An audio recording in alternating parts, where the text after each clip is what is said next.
नमस्कार दोस्तों, आप देख रहे हैं बलोत्रा आश्रम, जहां पर आप सभी का स्वागत है। और मैं हूं ओम प्रकाश भाटिया, आपके साथ एक बार पुनः रूबरू होने के लिए उपस्थित हूं। और आज हम देखेंगे और समझेंगे, कल हमने शैशवावस्था की परिभाषाएं, शैशवावस्था की विशेषताएं एवं शैशवावस्था में शिक्षा का स्वरूप के बारे में बातचीत की थी, अध्ययन किया था, चर्चा की थी। और आज हम शैशवावस्था में जो विकास का स्वरूप है उसको लेकर आगे की बातचीत करते हैं। शैशवावस्था में विकास का स्वरूप कैसा होता है और कौन कौन सा विकास किस तरह से होता है, इसको लेकर हम अच्छे तरीके से बात करेंगे। और हमारी ये शैशवावस्था में जो विकास का स्वरूप है, ये हमारा आज का टॉपिक है कि शैशवावस्था में विकास कैसे होता है, किस मात्रा में होता है और कैसे कैसे ये विकास होता है। तो दोस्तों, अभी तक आपने हमारे बालोत्रा आश्रम के चैनल को सब्सक्राइब नहीं किया है तो कृपया सब्सक्राइब कर लीजिए और बेल आइकन को भी दबा दीजिए, ताकि हमारी जो भी वीडियो आए उसकी सबसे पहले नोटिफिकेशन आपके पास पहुंचे। हम ये मानते हैं कि जो हम आपके लिए इतनी मेहनत करके वीडियो लेकर आ रहे हैं उसको आप अंत तक देखें, ताकि आप परीक्षा में सम्मिलित हर कोई विद्यार्थी होता है, लेकिन उसके बाद में उसमें सफल प्रत्येक विद्यार्थी नहीं होता। उस परीक्षा में विद्यार्थी सफल वही होता है जो इसके साथ और परीक्षा में अच्छा कार्य करता है, अच्छे तरीके से पढ़ाई करता है और प्रत्येक टॉपिक को अच्छी तरीके से समझने के बाद में उस पर अपनी राय बनाता है और उसको समझने के बाद में उसमें क्या लिखा गया है उसको आसानी से समझ करके परीक्षा भवन में उस पर अपना अच्छे तरीके से पकड़ स्थापित करने के बाद में उस प्रश्न को हल करता है, ओएमआर शीट भरता है, उन्हीं का सिलेक्शन होता है। तो दोस्तों, सिलेक्शन करने के लिए हमें पढ़ना नहीं होता है, समझना होता है। और पढ़ते हर कोई है, जो भी एग्ज़ाम देता है, जब फॉर्म भरे जाते हैं तो प्रत्येक व्यक्ति पढ़ता है, लेकिन सफलता के लिए हमें समझना है, जो किताबें हैं उनके साथ रहना है और उनमें क्या लिखा गया है उसको हमें अपने जीवन में अप्लाई करना है, ताकि हम उसे समझ सके। क्योंकि हम बाल विकास, हम शिक्षा शास्त्र पढ़ रहे हैं, इसके सारे प्रश्न है वो अप्लाइड आएंगे, हमारे व्यवहार पर आएंगे। तो हमें उन प्रश्नों को समझने के लिए हमें जो भी हमारा सिलेबस है उसके साथ हमें रहना है दोस्तों। तो हम आइए चलते हैं, जो हमारा टॉपिक है उसको हम बिना देरी के प्रारंभ करते हैं। हमारा आज का टॉपिक है शैशवावस्था में विकास का स्वरूप। विकास के स्वरूप के बारे में हम बात करेंगे दोस्तों। तो अब हमारा जो आज का टॉपिक था उसके बारे में हम बात करेंगे। तो हम शुरुआत करते हैं बिना किसी देर किए हुए। तो दोस्तों, जब भी हम इसकी बात करेंगे तो हम ये कहते हैं कि उद्दीपकों के प्रति स्वचालित एवं स्वाभाविक रूप से विद्यमान होते हैं। जब भी हम अब सबसे पहले हम बात करते हैं कि जो हमारा शारीरिक विकास है, पेशीय विकास है, उसके बारे में बात करते हैं। तो बालक जब भी उद्दीपक होते हैं, हमारे सामने बहुत सारे उद्दीपक होते हैं जिसके प्रति बालक है वो स्वचालित रूप से या स्वाभाविक रूप से उसके प्रति प्रतिक्रिया करता है। जैसे इसका मतलब ये है कि हमारे सामने इतने सारे उद्दीपक होते हैं, जैसे बालक उद्दीपकों के प्रति स्वचालित रूप से, स्वाभाविक रूप से विद्यमान अनुक्रियाएं होती है। जैसे बालक की जो भी अनुक्रियाएं हैं कि भूख लगी तो रोने लग गया, तो वह उसकी स्वाभाविक प्रक्रिया है, उसकी अनुक्रिया। ये पेशीय हमारी है, पेशीय विकास के बारे में हम पढ़ रहे हैं। उसके बाद में है कि जो नवजात शिशु है, नवजात शिशु के बारे में हम बात करते हैं। तो नवजात शिशुओं को सीखने के अवसर मिलने से पहले प्रतिवर्ती अनुकूली तंत्र के रूप में कार्य करते हैं। कि बालक होता है वो सीखने का जो अवसर मिलता है उससे पहले उसकी प्रतिवर्ती क्रिया होती है।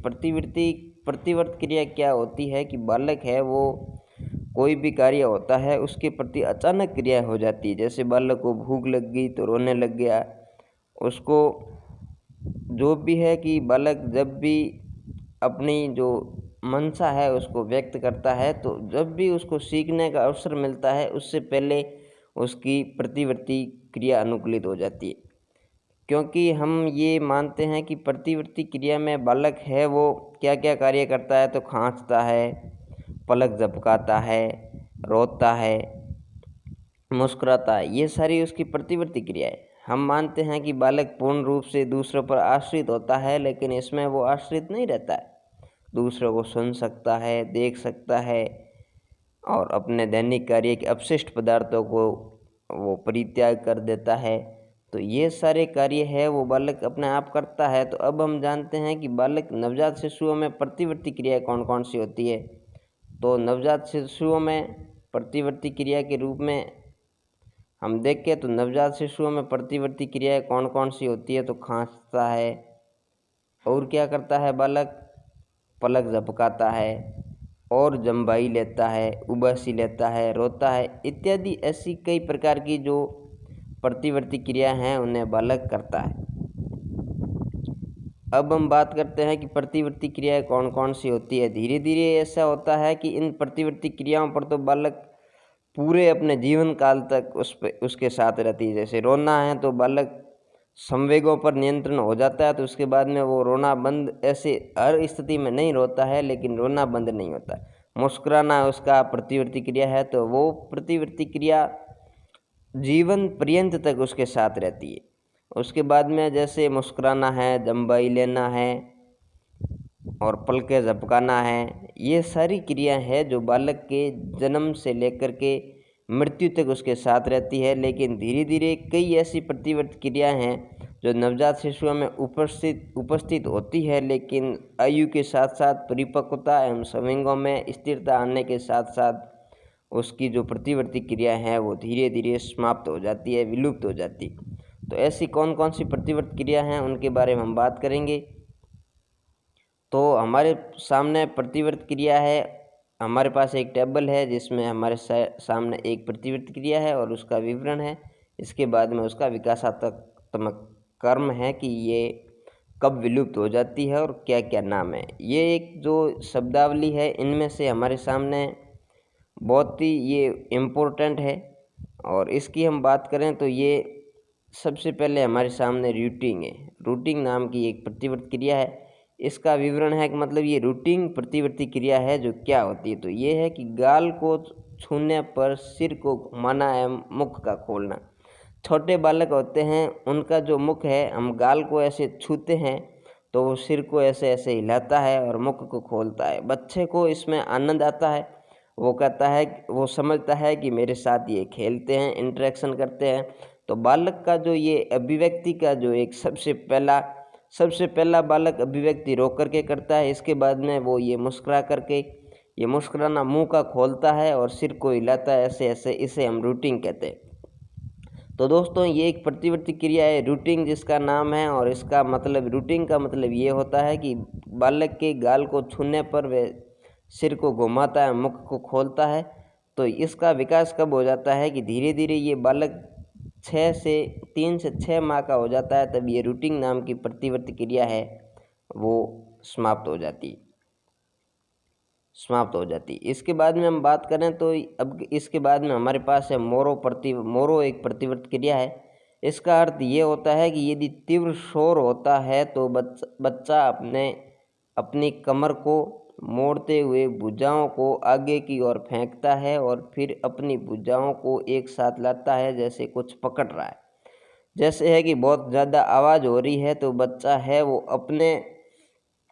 अपनी भुजाएं हैं उनको ऊपर उठाता है और आगे की तरफ फेंकता है। अपना हाथ को आगे फेंकता है और ऐसे करता है कि जैसे किसी को पकड़ता है, हाथ को ऐसे आगे फैलाता है। बच्चा है, इसे मोरो कहते हैं। जैसे इसको हम एक आसान भाषा से समझ सकते हैं कि मारो।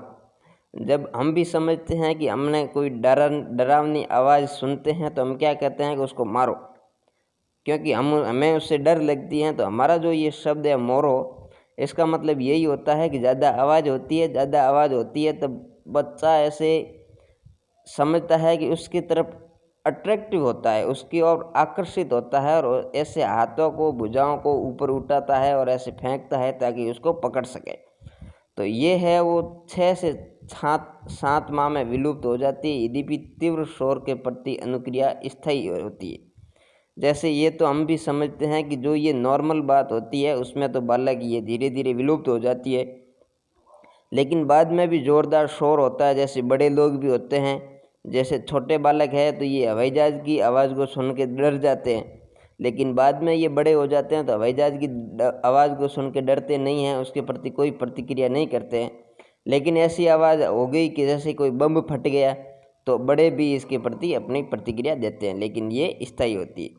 जो बड़ी यह तीव्र शोर है उसके प्रति स्थायी होती है, लेकिन जो नॉर्मल है जैसे हवाई जहाज़ की आवाज़ सुनाई दी जैसे या कोई बाइक आई तो उसके प्रति उनका जो प्रतिक्रिया थी वो 6 या 7 वर्ष से विलुप्त हो जाती है, जिसका नाम मोरो है। अब हम बात करते हैं तो ये हमें समझ में आ गया कि हमने ट्रिक से समझ लिया कि मोरो का मतलब होता है कि हमें कभी डर आता है तो हम मारते हैं, तो तीव्र शोर होता है तो हमें क्या आती है, डर आती है। जब हमें डर आती है तो हमें उसे मारने का प्रयास करते हैं। जब हम मारने का प्रयास करते हैं तो इस प्रतिवर्ती क्रिया का नाम है मोरो। आशा करता हूँ कि आपको यह अच्छी तरह से समझ में आ गया होगा। अब हम बात करते हैं कि अगली प्रतिवर्ती क्रिया क्या है। तो अगली प्रतिवर्ती क्रिया के बारे में हम जानते हैं। तो ये हमारी अगली प्रतिवर्ती क्रिया है कि पकड़ना। बालक है वो बच्चे की हथेली को यदि अंगुली अथवा किसी अन्य, जो बच्चे की हथेली है उसे किसी अंगुली अथवा अन्य वस्तु से दबाया जाता है तो बच्चे की अंगुलियां उसके इर्द गिर्द लिपट जाती है।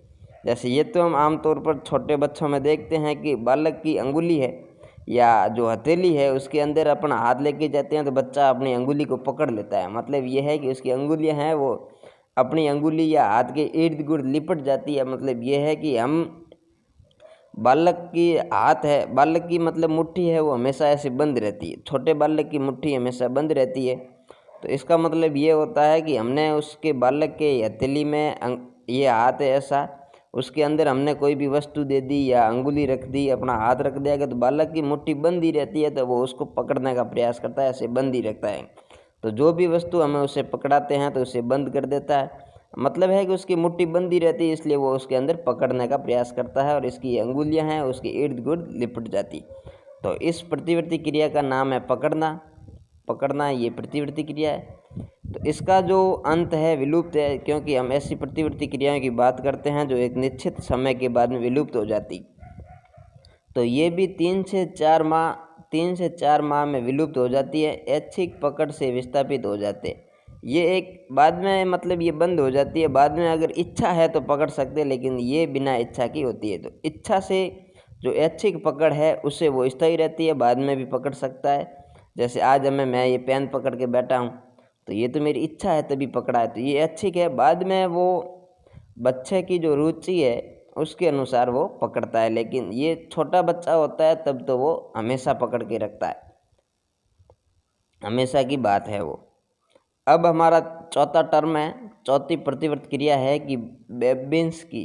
बेबिंस्की क्या है इसके बारे में हम जानते हैं। यदि बच्चे के पैर के तलवे को ठोका जाता है तो पैर की अंगुलियां ऊपर की ओर जाती हैं और फिर आगे की ओर मुड़ जाती है।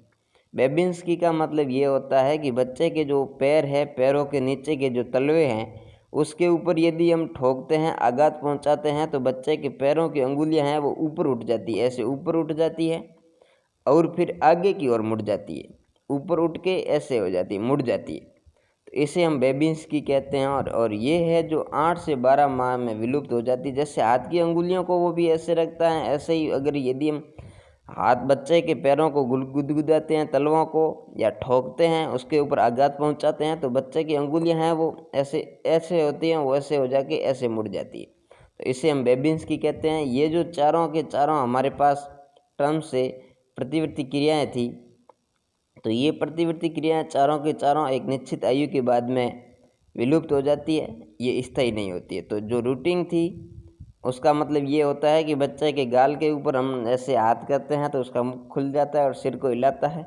ये प्रतिवर्ती क्रिया 3 से 6 वर्ष में विलुप्त हो जाती है। और मोरो का मतलब होता है कि ज़्यादा तीव्र शोर होने पर बच्चा आगे की ओर उठता है और अपने हाथों को ऊपर उठाता है और ऐसे लगता है किसी को पकड़ रहा है। इसको हमने ट्रिक के द्वारा समझा। और मोरो की जो है ये विकासात्मक प्रवृत्ति है और ये 6 से 7 माह में विलुप्त हो जाती है।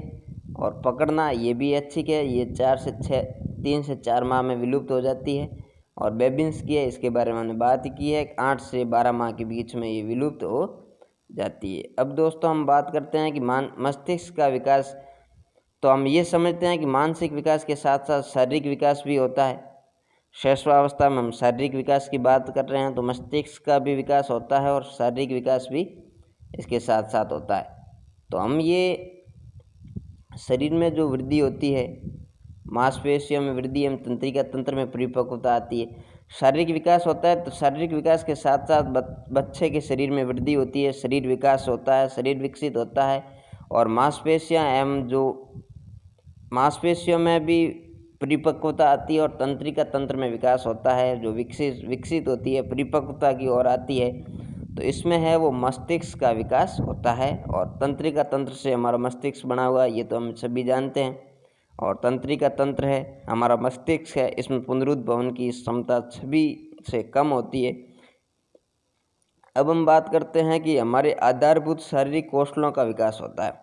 आधारभूत शारीरिक कौशल होते हैं हमारे। शारीरिक कौशल कौन कौन से होते हैं?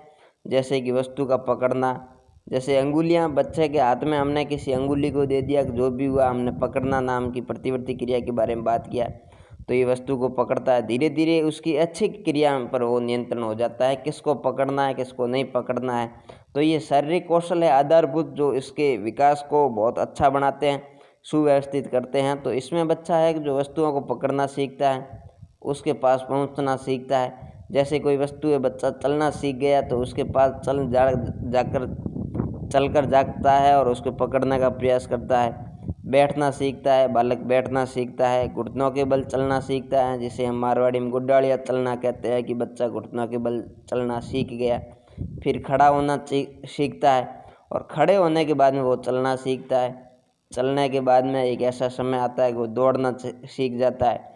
जब वो बच्चा चलना सीख जाता है, दौड़ना सीख जाता है, तो धीरे धीरे उसके जो विकास है, उसका मानसिक क्षेत्र है, उसमें भी विकास हुआ। जब बच्चा सिर्फ एक जगह सोया रहता था तो सिर्फ अपने ऊपर की वस्तु को ही देख सकता था। उसके बाद में वो करवट लेना सीखा तो 2 साइड से और देखना सीखा। धीरे धीरे उनके बच्चे की दुनिया का विकास होता है। तो अब हम बात करते हैं कि शारीरिक विकास में बच्चे की दृष्टि है वो कैसी रहती है। दृष्टि का मतलब है कि वो कैसे देखता है। तो आमतौर पर ये बात सभी के सामने हमारे सामने आई है कि बच्चा है वो प्रौढ़ों की तुलना में कम आंकी गई है। बच्चे मतलब ये है कि बड़े लोग हैं, स्वस्थ लोग हैं, दृष्टि बच्चों की इतनी विकसित नहीं हो जाती, परिपक्वता को प्राप्त नहीं कर लेती।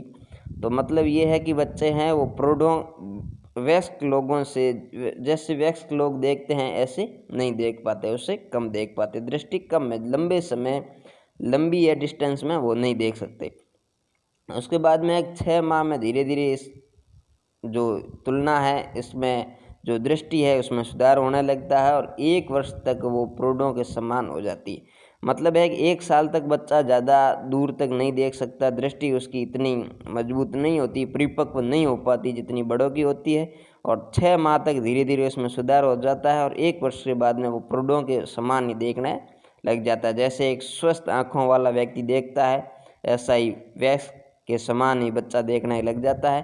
तो 1 वर्ष के बाद में बच्चे की 20/20 दृष्टि हो जाती है। इसके बाद में हम बात करते हैं कि रंग विभेदन की। रंग विभेदन ये होता है कि बच्चा है वो रंग में भेद कर पाता है या नहीं कर पाता है। रंग विभेदन तो ये एक आमतौर पर बात है कि बच्चा है वो लाल व सफ़ेद रंग के मध्य आसानी से विभेद कर पा जाता है। और 3 माह की आयु के बाद में वह बच्चा अन्य सभी रंगों में भी विभेद करना सीख जाता है।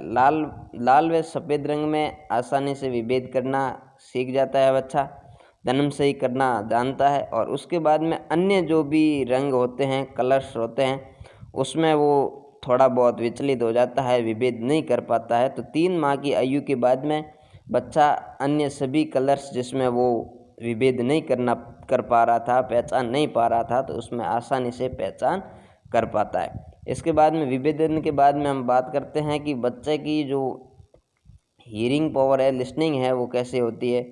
तो हम मानते हैं कि जन्म के ठीक बाद सुन सकता है। बच्चा है वो जन्म के बाद से ही सुनना सीखना सुन सकता है, सुनता है।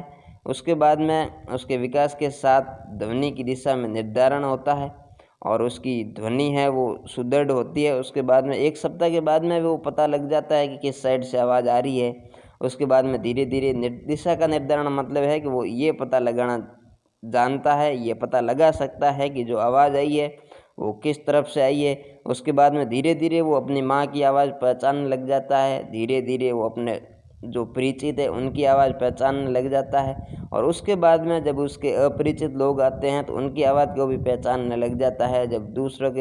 जब उसमें संवेगों का विकास हो जाता है, स्थिरता आती है धीरे धीरे, तो उसमें जब आसक्ति आगे हम बात करेंगे तो आसक्ति आ जाती है, तो उसके बाद में वो दूसरे लोगों से डरने लग जाता है।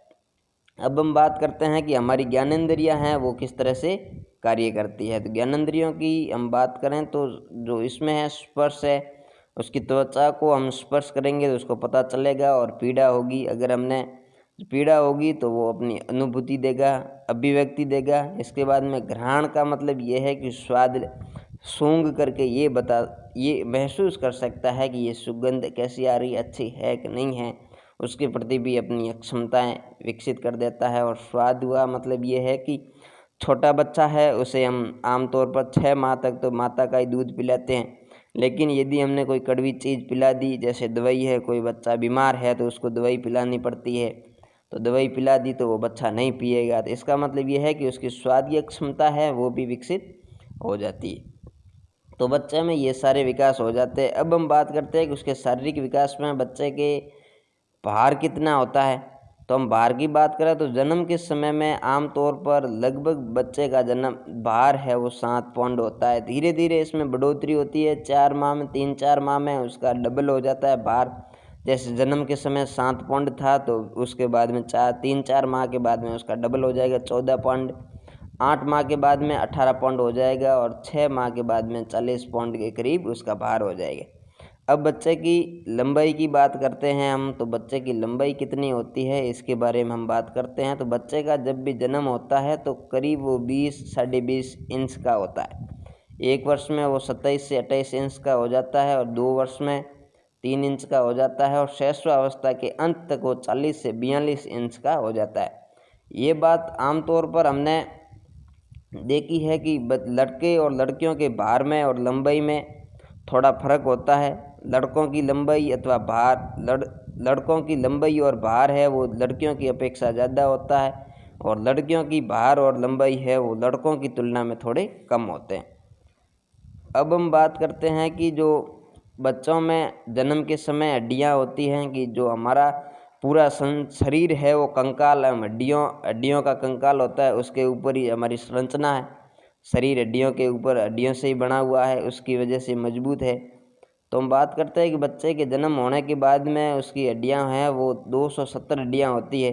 धीरे धीरे फास्फोरस, कैल्शियम एवं अन्य जो खनिज पदार्थ है उनके विकास होने से बच्चे की हड्डियां हैं वो मजबूत होने लगती है, उसमें अस्थिकरण होता है और बहुत सारी हड्डियां हैं वो मिल जाती है।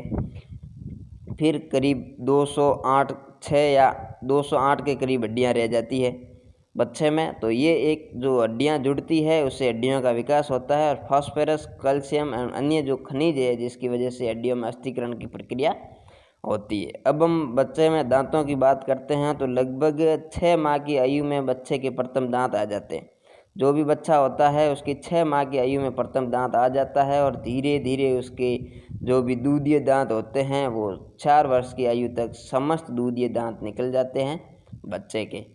तो ये हमने दांतों की और बात की, भार की बात की। अब हम बात करते हैं कि धीरे धीरे उसमें स्थूल एवं सूक्ष्म पेशीय कौशलों का विकास हो जाता है, उस पर वो उसका नियंत्रण स्थापित हो जाता है कि बच्चा है वो स्थूल एवं सूक्ष्म पेशीय जो भी उसके कौशल है, स्थूल का मतलब ये गामक विकास से संबंधित है, तो इसमें हम स्थूल पेशीय विकास है, कौशल है, उसका विकास हो जाता है और सूक्ष्म पेशीय कौशल है उसका भी विकास हो जाता है। तो दोस्तों स्थूल एवं सूक्ष्म में मैं छोटा सा अंतर बता देता हूँ, क्योंकि इसमें अंतर करना हमारे लिए बहुत बारीक चीज़ है। तो इसमें बहुत बारीक सा अंतर है कि स्थूल का मतलब तो ये होता है कि इसमें हमारा पूरा शरीर कार्य करता है और सूक्ष्म का मतलब ये होता है कि इसमें केवल स्पेसिफिक जो पार्ट्स है, जो सिस्टम है, जो अंग है वही कार्य करते हैं।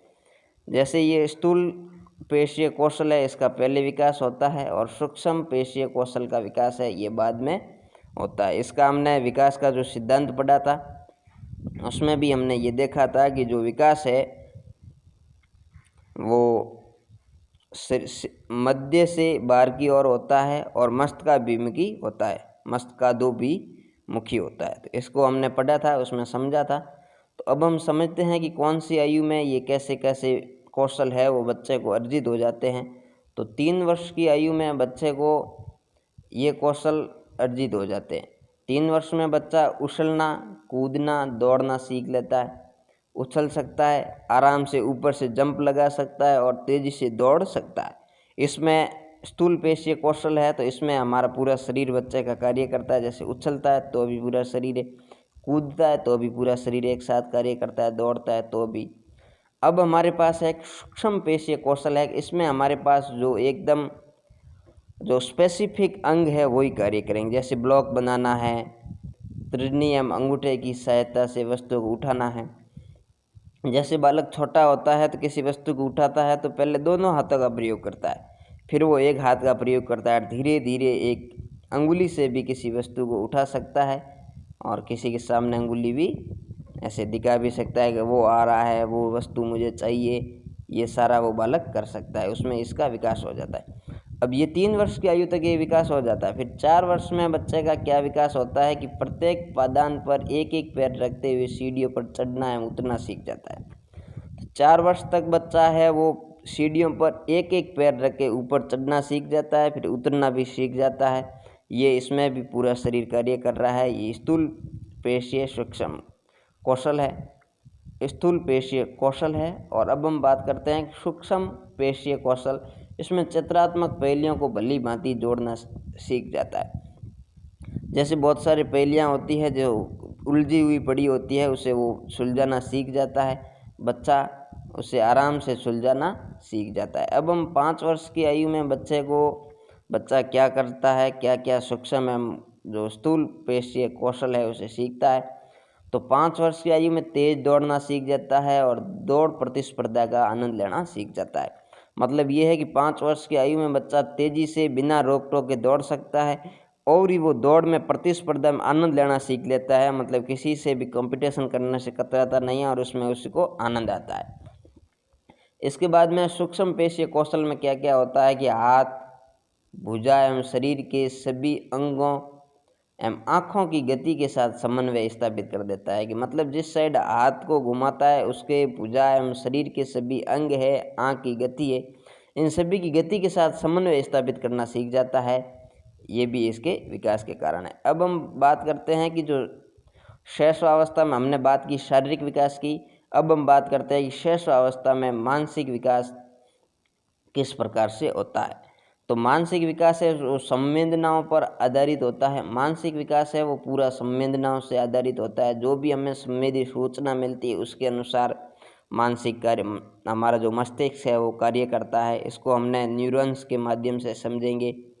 न्यूरॉन से जो भी उसकी प्रतिवर्ती क्रियाओं के आधार पर ही हमारा मस्तिष्क कार्य करता है। तो ये संपूर्ण रूप से जो संवेदना है जिससे सूचना मस्तिष्क तक पहुँचाई जाती है, इसके आधार पर हमारा मानसिक विकास कार्य करता है। अन्य अवस्थाओं की अपेक्षा मानसिक विकास में तीव्र गति होती है। जैसे शैशवावस्था में मस्तिष्क का विकास बहुत तेज गति से होता है। उसके बाद की जितनी भी अवस्था है उसमें जो विकास मानसिक विकास है वो धीरे धीरे होता है, कम हो जाता है और एक ऐसी अवस्था आती है जिसमें पूरा हो जाता है।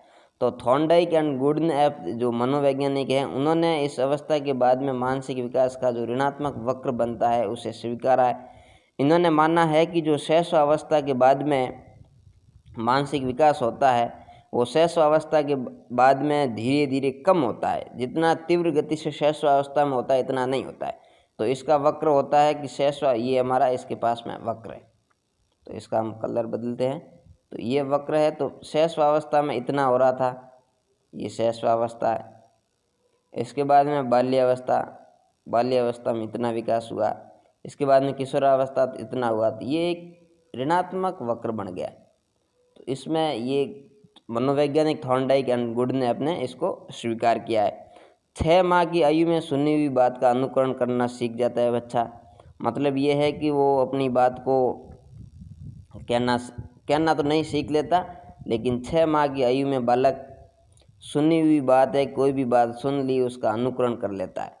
जैसे कोई भी आवाज़ आती है उसका अनुकरण करना सीख लेता है। और 8 माह में अपनी पसंद के खिलौने का चयन करना सीख जाता है। बच्चा 8 माह का हो जाता है तब उसके जो पसंद का खिलौना है, बहुत सारे खिलौने पड़े, उनमें से उसका कौन सी पसंद का है उसका वो चयन कर देता है और उसके साथ खेलना प्रारंभ कर देता है। क्योंकि 6 से 8 माह के मध्य बच्चा है वो बैठना सीख जाता है और 8 माह में घुटनों के बल चलना सीख जाता है। तो इसमें जो उसके बहुत सारे ये पसंद के ये बहुत सारे खिलौने पड़े हैं, इसमें से ये इसका पसंद का खिलौना है, तो बच्चा इसे उठाना सीख जाता है, इसका चयन करना सीख जाता है, ये उसमें विकास हो जाता है। फिर है कि 12 से 13 माह में किसी अर्थपूर्ण शब्द का उच्चारण करना सीख जाता है। मतलब ये है कि सुनी हुई बात का अनुकरण तो करना वो 6 माह में सीख जाता है, लेकिन 12 से 13 माह की आयु में वो किसी एक अर्थपूर्ण शब्द का उच्चारण करना सीख जाता है। मतलब ये है कि यहाँ से इसकी भाषा का विकास हो जाता है और वो बोलना सीख जाता है। बालक है वो 12 से 13 माह में बोलना सीख जाता है, उसमें भाषा का विकास हो जाता है और अर्थपूर्ण शब्द बोलना शुरू कर देता है। अब हम बात करते हैं कि जो हमारी ये अवस्था है, इस अवस्था में मानसिक विकास में विभिन्न जो निम्नलिखित विशेषताएं पाई जाती है। कुछ विशेषताएं हैं जो मानसिक विकास की जो अवस्था है इसमें इसकी विशेषता पाई जाती है। इसकी विशेषता है कि हमने पहले बात की, जो मानसिक विकास है वो पूरा संवेदना पर आधारित होता है, तो यही इसकी विशेषता है कि संवेदन की क्षमता पर आधारित मानसिक विकास, जो हमने पहले बात की। शिशु में अन्वेषण की प्रवृत्ति पाई जाती है। मतलब ये होता है कि हर चीज़ में खोज की बात करता है, वो उसमें खोज करना सीखता है कि बालक उसमें खोज करना सीखता है। तो दोस्तों, इस अवस्था में शिशु में अन्वेषण की जो प्रवृत्ति है वो पाई जाती है। इसमें बालक खोज करना सीखता है और हर वस्तु के बारे में जानना सीखता है। मतलब ये है कि उसमें जिज्ञासा पाई जाती है। अब यह है कि शिशु में जीवन तथा मृत्यु का विचार उत्पन्न हो जाता है, किंतु उसको समझ नहीं पाता है, इसका अर्थ नहीं समझ पाता है। तो बच्चे का मतलब ये होता है कि इसमें वो क्या जीवन है क्या मृत्यु है। मतलब ये है कि जो हमारी ये मानसिक विकास है शैशवावस्था में तो बच्चे को ये समझ में आ जाता है कि लोग मरते हैं, लेकिन उसके ये समझ में नहीं आता है कि मरा कैसे। ये भी समझ में आ जाता है कि जीवन है, जन्म है, कि किसी को जन्म हुआ। जैसे आज 3 वर्ष का बच्चा है और उसके छोटा भाई या बहन हुई, तो वो पूछता है कि ये कहाँ से आया है, कैसे आया है। तो उसके बारे में समझ तो सकता है कि ये मेरे सामने जीवित है, लेकिन वो इसमें खोज की प्रवृत्ति पाई जाती है, इसलिए बहुत सारे प्रश्न पूछता है कि ये कैसे आया है। तब उसके मम्मी पापा कहते हैं कि बेटा इसे भगवान ने दिया है। तो ये उसके मन में समझ में तो विचार तो उत्पन्न हो जाता है, लेकिन उसके समझ में नहीं आता कि भगवान ने कैसे दिया, कहाँ से लाया, एक और ले आओ मेरे लिए। ऐसे विशेष बातें जो ये विचार है उत्पन्न हो जाते हैं, लेकिन उसका वास्तविक अर्थ वो समझ नहीं पाता है। और इस अवस्था में शिशु एवं सजीव तथा निर्जीव के बीच में भेद नहीं कर पाता। मतलब ये होता है कि जो बालक है वो हर किसी में निर्जीव एवं सजीव वस्तुएं होती है उसमें भेद नहीं कर पाता। जैसे कोई वस्तु, जैसे बच्चा ये है कि बच्चा चलता चलता गिर गया और उसके लग गई, तो हमने कह दिया कि हमने इसको मार दिया बेटा, अब कुछ नहीं है, तो वो उसके खुश हो जाता है। तो इसका मतलब ये हुआ कि वो निर्जीव वस्तुओं को भी जीवित समझता है। वो ये कहता है कि अगर चलता चलता गिर गया तो वो ये कहता है कि मुझे इसने मारा है, मुझे इसने गिराया। तो ये बात हमने समझ में आ गई कि जो मानसिक विकास है शैशवावस्था में इतना नहीं हो पाता है कि वो सजीव और निर्जीव वस्तुओं में भेद कर सके। फिर हम उसको समझा देते हैं कि बेटा मैंने इसको सज़ा दे दी है।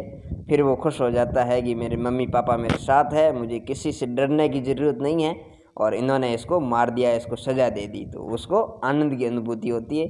तो इसका मतलब ये होता है कि सजीव एवं निर्जीव वो एक जैसा देखता है, उसमें भेद नहीं कर पाता।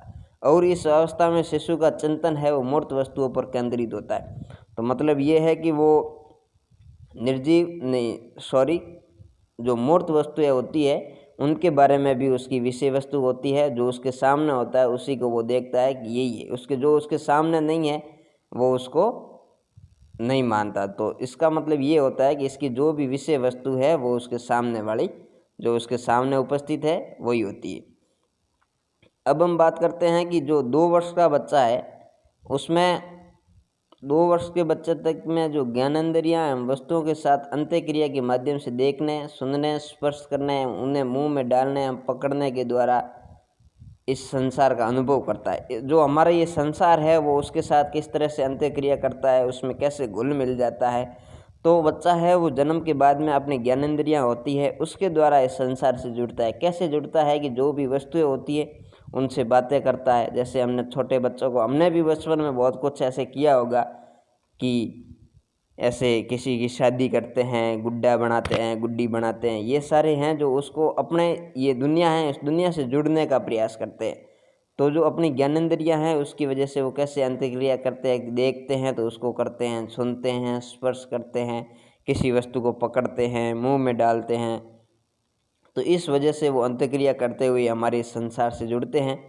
और वो एक बालक है जो उसके सामने दिखता है उसी को मानते हैं। जो उसके सामने मतलब ये है कि जो हमने लिखा है कि जो बालक की दृष्टि में होता है और दृष्टि से जो बाहर होता है वह बच्चे के मन से भी बाहर होता है। मतलब ये होता है कि जो उसके सामने दिख रहा है बालक उसी को मानेगा कि ये है, और जो उसको नहीं दिख रहा, मतलब हमने बात की ना कि उसकी विषय वस्तु मूर्त होती है। मूर्त का मतलब ये होता है कि जो उसके सामने दिखता है वही उसकी विषय वस्तु है, उसी के बारे में सोचता है। जो उसके सामने नहीं होता उसके बारे में नहीं सोचता। इसका मतलब ये हुआ कि वस्तु स्थायित्व का गुण उसमें नहीं होता। जैसे हमने कई बार ऐसे देखा कि जो बालक का खिलौना है, छोटा बालक है, उसमें अभी ये वस्तु स्थायित्व का गुण का विकास नहीं हुआ, तो उसका खिलौना है उसको हमने छिपा दिया। छोटा बालक है उसके खिलौने को हमने छिपा दिया, उसका कोई भी प्रिय वस्तु है उसको छिपा दिया, तो वो यही मानता है कि वो मर गया, है ही नहीं, मेरा नहीं है।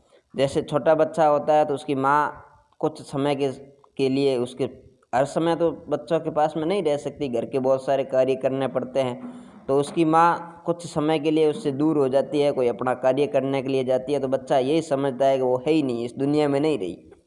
फिर आती है तो फिर उसको लगता है कि वापस आ गई, मतलब अब वापस जन्म लेके आई है। तो ये उसका जो बच्चा है कि उसके विषय वस्तु है जो उसके सामने होता है उसी को मानता है। मतलब ये है कि वो ये नहीं समझता कि वस्तु है वो स्थायी है, तो वस्तु का स्थायित्व का भाव है वो उसमें नहीं होता है, बालक में नहीं होता है। और ये जीन पियाजे हैं जो हमारे संज्ञानात्मक मनोवैज्ञानिक है, उनका ये विचार है कि बालक में स्थायित्व का गुण नहीं पाया जाता है। तो 8 माह के बाद में बालक में वस्तु स्थायित्व का भाव जागृत हो जाता है।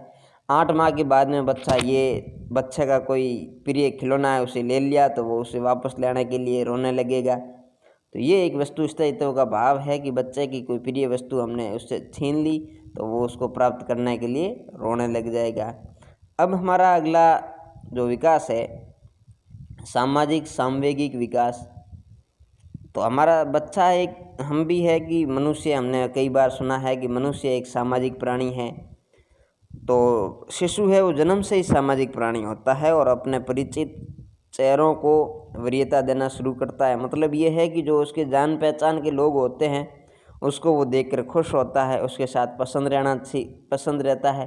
6 से 8 माह के जो बालक है, बालिका हैं, शिशु है, वो अपने माता के साथ रहना पसंद करते हैं। और जब कभी नया चेहरा उनके सामने आता है कि उनके अपरिचित लोग उनके सामने आते हैं तो वो डर जाता है, या फिर उसकी जो माँ है उससे अलग हो जाती है तो वो रोने लगता है, कूक करके अपनी अभिव्यक्ति को प्रकट करता है।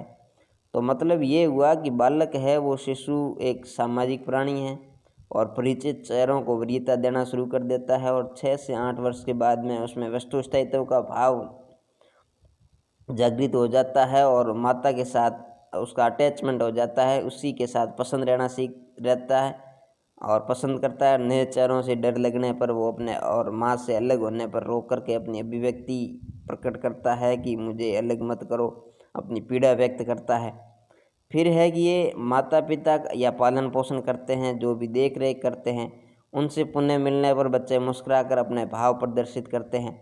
जैसे किसी बच्चे के माता पिता है और उसके पालन पोषण करने वाले हैं, देख रेख करते हैं, जो हर समय उसके साथ रहते हैं। तो कुछ समय के लिए वो उनसे अलग हो जाते हैं, तो वापस आते हैं तो मुस्कुरा करके खुश हो जाते हैं और उससे अपने जो अंदर की अभिव्यक्ति है, भाव है, उसे प्रदर्शित करते हैं। तो दोस्तों, इसके बाद में हम बात करते हैं कि अपने भाव प्रदर्शित करते हैं और जो सामूहिक बंधन विकसित हो जाते हैं बच्चों के साथ में। जब वो वापस आते हैं, जाते हैं, उनका जो विकास है वो अपने माता पिता या देख रेख करने वालों से हो जाता है। तो बालक है वो उसके साथ में एक सामवेगिक बंधन हो जाता है, संवेग बन जाते हैं बालक के, और सामवेगिक विकास उत्पन्न हो जाता है, जिन्हें आसक्ति कहते हैं, जिसे इंग्लिश में अटैचमेंट कहते हैं। इसके बारे में जो हार्लो है, हार्लो एंड हार्लो ने 1962 में एक प्रयोग किया, अध्ययन किया। उसके आधार पर उन्होंने बताया कि जो उन्होंने एक बंदरों पर प्रयोग किया था कि बंदर के जन्म होने के बाद में उनके 8 घंटों के बाद में उनके बच्चों को उसकी माँ से अलग कर दिया और उनकी माँ को उनके बच्चों से अलग कर दिया, और 6 माह के लिए उन्हें जब भी उन बच्चों का जन्म हुआ तो बच्चों के जन्म होने के 8 घंटे के बाद में उन बंदरों को प्रायोगिक कक्ष में रखा गया, अपनी माँ से अलग कर दिया गया और उनको पालन पोषण के लिए 6 माह तक एक ऐसा कृत्रिम माँ बनाई और उनकी 2 माएँ बनाई गई जो हार्लो एंड हार्लो थे। हार्लो एंड हार्लो का मतलब है कि उनकी पूरी टीम।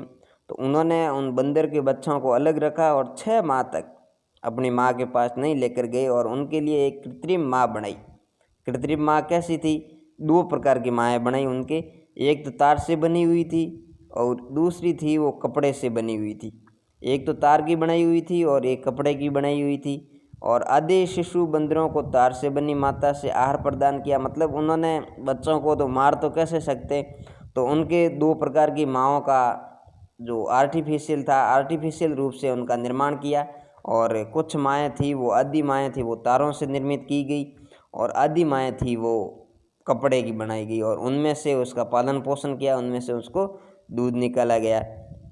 तो इस बात को ध्यान में रखते हुए बंदर थे वो, अधिकतर बंदर थे वो तार की माँ के साथ नहीं गए। क्यों नहीं गए?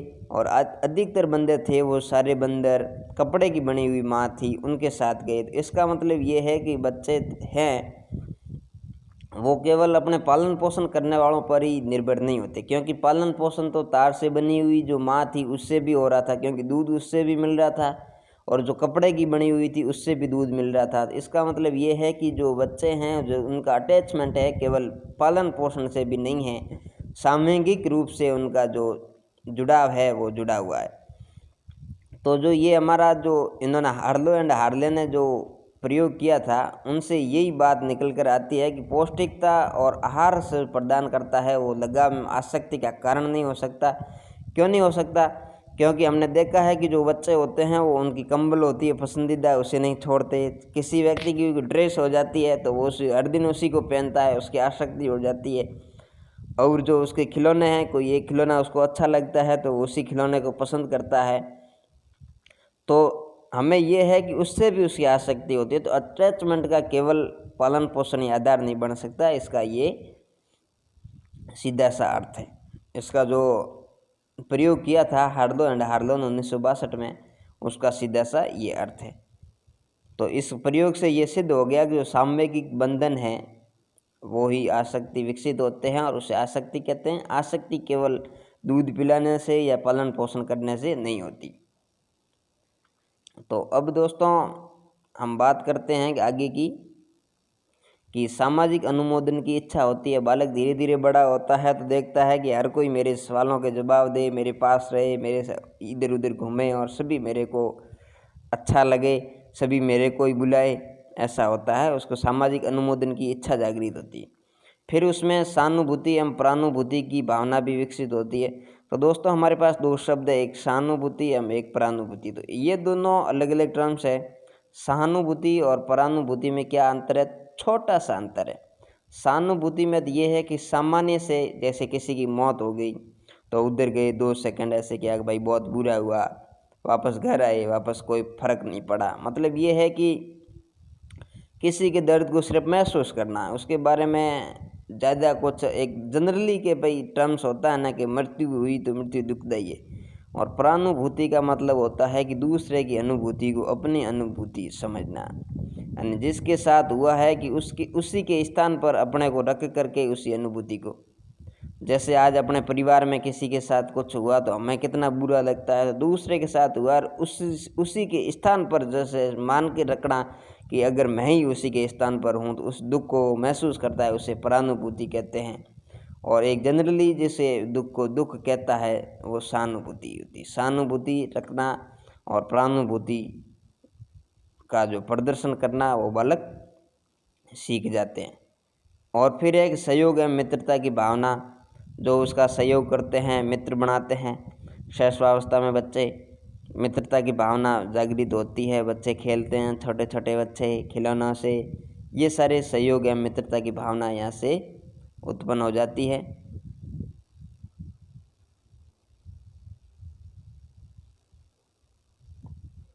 दोस्तों, हम अब विकास का अगला आयाम है संवेगात्मक विकास, जिसको लेकर हम शैशवावस्था के बारे में, संवेगात्मक विकास के बारे में और बात करते हैं। तो संवेग शब्द की उत्पत्ति है वो अंग्रेजी के इमोशन शब्द का पर्यायवाची शब्द है। अंग्रेजी में इसे इमोशन कहते हैं और हिंदी में संवेग कहते हैं। ये दोनों पर्यायवाची शब्द है और इन दोनों शब्दों की उत्पत्ति है वो अंग्रेजी का इमोशन शब्द है। इसकी उत्पत्ति लैटिन भाषा का जो इमोवेयर शब्द था, इमोवेयर शब्द से हुई। मतलब ये है कि संवेग शब्द है वो लैटिन भाषा के इमोवेयर शब्द से इमोशंस बना और इमोवेयर का शाब्दिक अर्थ होता है व्यक्ति को हिला देना। व्यक्ति को हिला देना इसी कारण से जेम्स ट्रेवर ने कहा था कि शरीर की जटिल अवस्था है। संवेग है वो शरीर की जटिल अवस्था है। संवेग से व्यक्ति अपने भावों विचारों को जो व्यक्त करता है, सांवेगिक रूप से हर किसी से जुड़ा हुआ होता है।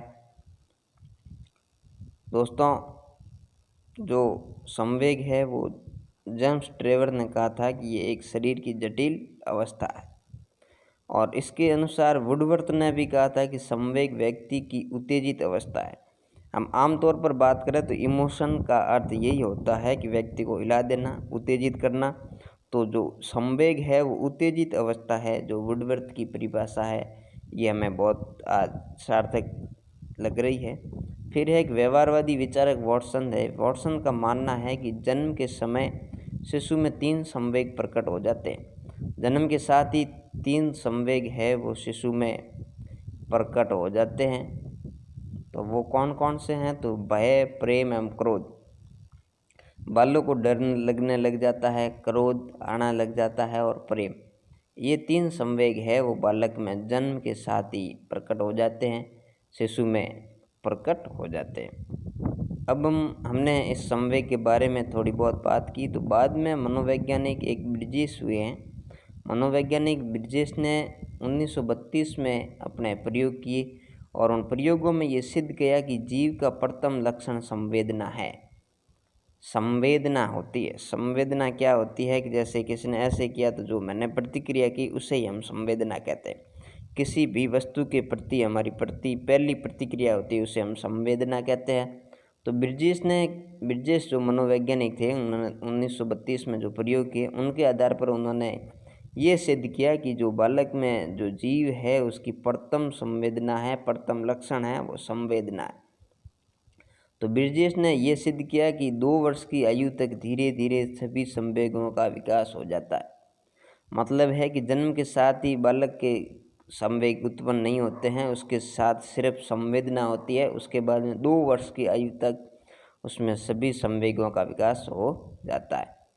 अब हम बात करेंगे कि शैशवावस्था में जो ये संवेगात्मक विकास है उसकी क्या क्या विशेषता हैं, कैसे होता है, किस प्रकार से। तो शिशु के संवेगों में अत्यधिक अस्थिरता पाई जाती है। मतलब हमने पहले बात की थी कि संवेग ज़्यादातर अस्पष्ट होते हैं, स्पष्ट नहीं होते हैं। तो संवेगों में शिशु में जो संवेग है वो अत्यधिक अस्पष्ट होते हैं। फिर उनका कुछ समय के लिए रहता है, जो संवेग है वो कुछ समय तक ही रहते हैं और फिर अचानक समाप्त हो जाते हैं। जैसे संवेग है वो एकदम अस्पष्ट होते हैं और अस्थिर होते हैं। 1 सेकंड आगे, 1 सेकंड आगे। जैसे बालक रोता हुआ है, रो रहा है, उसके पसंद का खिलौना उसे दे दिया तो वो हंसने लग जाएगा, वापस उसे छीन लिया तो वापस रोना स्टार्ट कर देगा। तो ये एक घटना है वो हमें यही बताती है कि बालक है जो उसमें संवेग अस्थिर होते हैं। जैसे रोता हुआ शिशु है, उसको हमने खिलौना प्राप्त दे दिया तो तुरंत हंसना स्टार्ट कर देगा, रोना बंद कर देगा, और उससे वापस छीन लिया तो वापस रोने लग जाएगा। तो ये जो उदाहरण है वो ये स्पष्ट करता है कि बालकों में जो संवेग है वो अस्थिर होते हैं। अब और बात करें तो शिशु के संवेगों में अत्यधिक तीव्रता पाई जाती है। तो ये तीव्रता का उदाहरण हो गया कि 1 सेकंड में रो रहा है, 1 सेकंड में रोया और 1 सेकंड में वापस हंसा।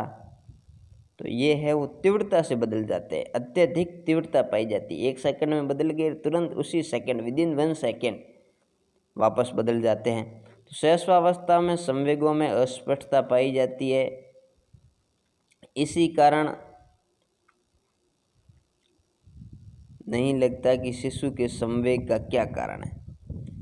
इसी कारण हमें ये पता नहीं लगता, ये हमें समझ नहीं आता कि संवेग का कारण क्या था, उसका रोना कारण था या हंसना कारण था, अस्पष्टता पाई जाती है इसी कारण।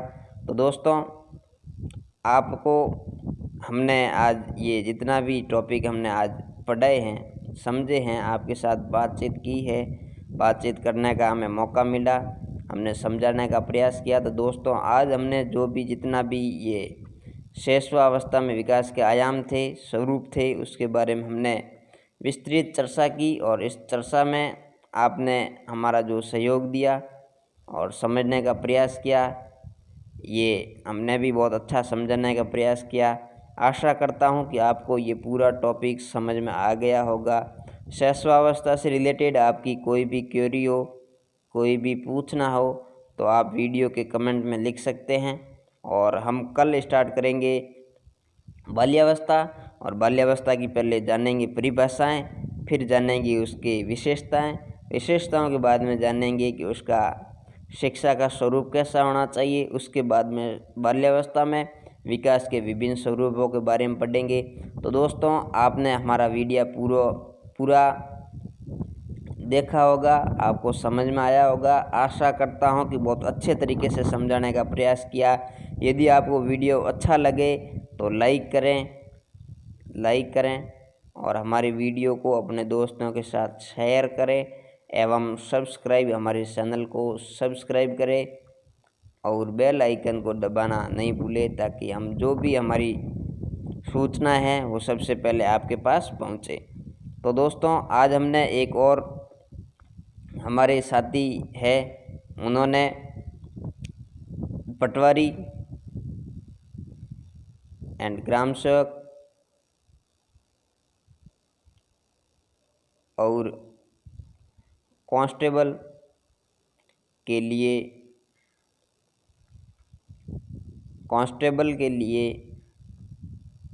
रीजनिंग का क्लास स्टार्ट कर दी गई है।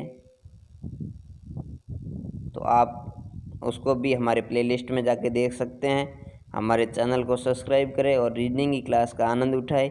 बहुत ही होशियार बंदा है, अच्छे तरीके से समझाने का प्रयास करेगा। दोस्तों, हमारी रीजनिंग की क्लास है, उसे लाइक करें, शेयर करें एंड हमारे चैनल को सब्सक्राइब करें। दोस्तों, आपसे यही आशा है, और अब मैं आपसे आज्ञा चाहूँगा कि कल एक नए टॉपिक बाल्यावस्था के साथ मिलेंगे। तब तक के लिए आप इसको याद कर लेना। दोस्तों, ये याद नहीं करोगे तो सिलेक्शन नहीं है, इसको अपने स्थान पर रख के समझना। और ये पूरा टॉपिक है वो बहुत ही उपयोगी है, विकास का है, और विकास से एक क्वेश्चन तो 100% आएगा। रीट में अपना स्थान पक्का करने के लिए दोस्तों, इस वीडियो को समझ में आ जाए तो एक बार देखना, नहीं समझ में आए तो एक बार और देखना, ताकि आपको अच्छे तरीके से समझ में आ जाए। दोस्तों, थैंक यू, नमस्कार।